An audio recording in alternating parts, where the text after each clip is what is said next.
ಹನುಮ ಜಯಂತಿ ಯಾವಾಗ? ಸರಿಯಾದ ದಿನಾಂಕ ಮತ್ತು ಮಹತ್ವವನ್ನು ತಿಳಿಯಿರಿ. ಹನುಮಾನ್ ಜಯಂತಿಯನ್ನು ಹನುಮಾನ್ ಜನ್ಮೋತ್ಸವ ಎಂದು ಕರೆಯುತ್ತಾರೆ. ಇದನ್ನು ಏಪ್ರಿಲ್ 23, 2024ರಂದು ಆಚರಿಸಲಾಗುತ್ತದೆ. ಭಗವಾನ್ ಹನುಮಾನ್ ಅಷ್ಟಚಿರಂಜೀವಿಗಳಲ್ಲಿ ಒಬ್ಬರು ಮತ್ತು ಭಗವಾನ್ ಶ್ರೀರಾಮನ ಕಟ್ಟ ಭಕ್ತರು. ಭಗವಾನ್ ಹನುಮಾನ್ ಇನ್ನು ಭೂಮಿಯ ಮೇಲೆ ಇರುವ ಅತ್ಯಂತ ಪ್ರಸಿದ್ಧ ದೇವರಲ್ಲಿ ಒಬ್ಬರು. ಆದ್ದರಿಂದ ಜನರು ಈ ದಿನವನ್ನು ಹನುಮಾನ್ ಜನ್ಮೋತ್ಸವ ಎಂದು ಆಚರಿಸುತ್ತಾರೆ. ಭಗವಾನ್ ಹನುಮಂತನು ಚೈತ್ರ ಮಾಸದ ಪೂರ್ಣಿಮೆಯ ತಿಥಿಯಂದು ಜನಿಸಿದನು ಮತ್ತು ದೇಶಾದ್ಯಂತ ಜನರು ಈ ದಿನವನ್ನು ಬಹಳ ಉತ್ಸಾಹದಿಂದ ಉಲ್ಲಾಸದಿಂದ ಆಚರಿಸುತ್ತಾರೆ.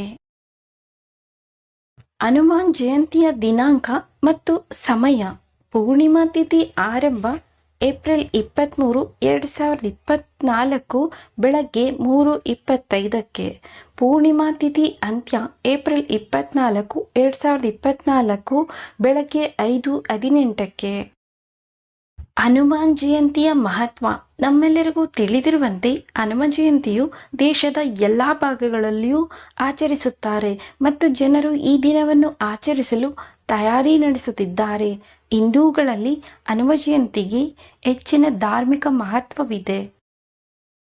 ಭಗವಂತ ಹನುಮನು ಚೈತ್ರ ಮಾಸದ ಪೂರ್ಣಿಮಾ ತಿಥಿಯಂದು ಜನಿಸಿದ ಕಾರಣ ಈ ದಿನವನ್ನು ಅವರ ಜನ್ಮದಿನವೆಂದು ಆಚರಿಸಲಾಗುತ್ತದೆ.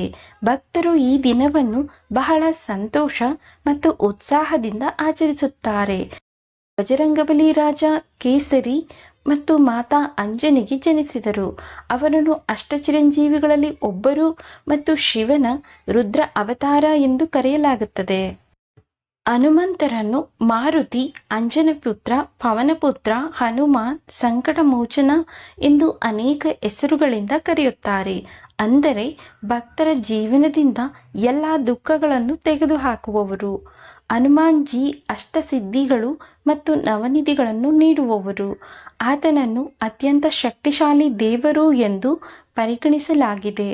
ಆತನನ್ನು ಶುದ್ಧ ಭಕ್ತಿಯಿಂದ ಪೂಜಿಸುವವನು ಹನುಮಾನ್ಜಿ ಆ ಭಕ್ತರಿಗೆ ಸಂತೋಷ ಮತ್ತು ಸಮೃದ್ಧಿಯನ್ನು ಅನುಗ್ರಹಿಸುತ್ತಾನೆ ಮತ್ತು ಈ ಎಲ್ಲ ದುಃಖಗಳು ಮತ್ತು ಸಮಸ್ಯೆಗಳನ್ನು ತೊಡೆದುಹಾಕುತ್ತಾನೆ. ಹನುಮಾನ್ ಜಯಂತಿಯ ಆಚರಣೆಗಳು. 1. ಬೆಳಗ್ಗೆ ಬೇಗ ಎದ್ದು ಪವಿತ್ರ ಸ್ನಾನ ಮಾಡಿ. 2. ಹನುಮಂತನ ವಿಗ್ರಹವನ್ನು ಇರಿಸಿ ಮತ್ತು ದೇಸಿ ತುಪ್ಪದಿಂದ ದೀಪವನ್ನು ಬೆಳಗಿಸಿ.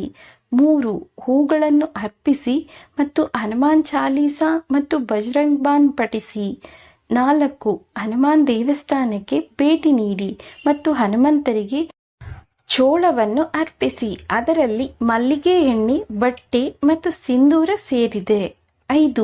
ಹನುಮ ಜಯಂತಿಯ ದಿನದಂದು ಹನುಮಂತನಿಗೆ ಮಲ್ಲಿಗೆ ಹೂಗಳನ್ನು ಅರ್ಪಿಸುವುದು ಮಂಗಳಕರವೆಂದು ಪರಿಗಣಿಸಲಾಗಿದೆ. 6. ಹೆಚ್ಚಿನ ಜನರು ಸುಂದರಕಾಂಡ ಪಥವನ್ನು ಮನೆಯಲ್ಲಿ ನಡೆಸುತ್ತಾರೆ. 7. ಈ ಮಂಗಳಕರ ದಿನದಂದು ರಾಮಾಯಣವನ್ನು ಓದುವುದು ಸಹ ಲಾಭದಾಯಕವಾಗಿದೆ. ಹನುಮ ಜಯಂತಿಯಂದು ಪಠಿಸಬೇಕಾದ ಮಂತ್ರ. ಓಂ ಹಂ ಹನುಮತೆ ನಮಃ. ಮುಂಚಿತವಾಗಿ ಸರ್ವರಿಗೂ ಹನುಮ ಜಯಂತಿಯ ಶುಭಾಶಯಗಳು. ಸ್ನೇಹಿತರೆ, ನಿಮಗೆ ಈ ಮಾಹಿತಿ ಇಷ್ಟ ಆಗಿದ್ರೆ ದಯವಿಟ್ಟು ನಮ್ಮ ಚಾನಲನ್ನು ಸಬ್ಸ್ಕ್ರೈಬ್ ಮಾಡಿ, ಲೈಕ್ ಮಾಡಿ, ಶೇರ್ ಮಾಡಿ. ಮತ್ತೊಂದು ಹೊಸ ವಿಷಯದೊಂದಿಗೆ ಭೇಟಿಯಾಗೋಣ. ವಿಡಿಯೋವನ್ನು ನೋಡಿದ್ದಕ್ಕಾಗಿ ಧನ್ಯವಾದಗಳು. ನಮಸ್ಕಾರ.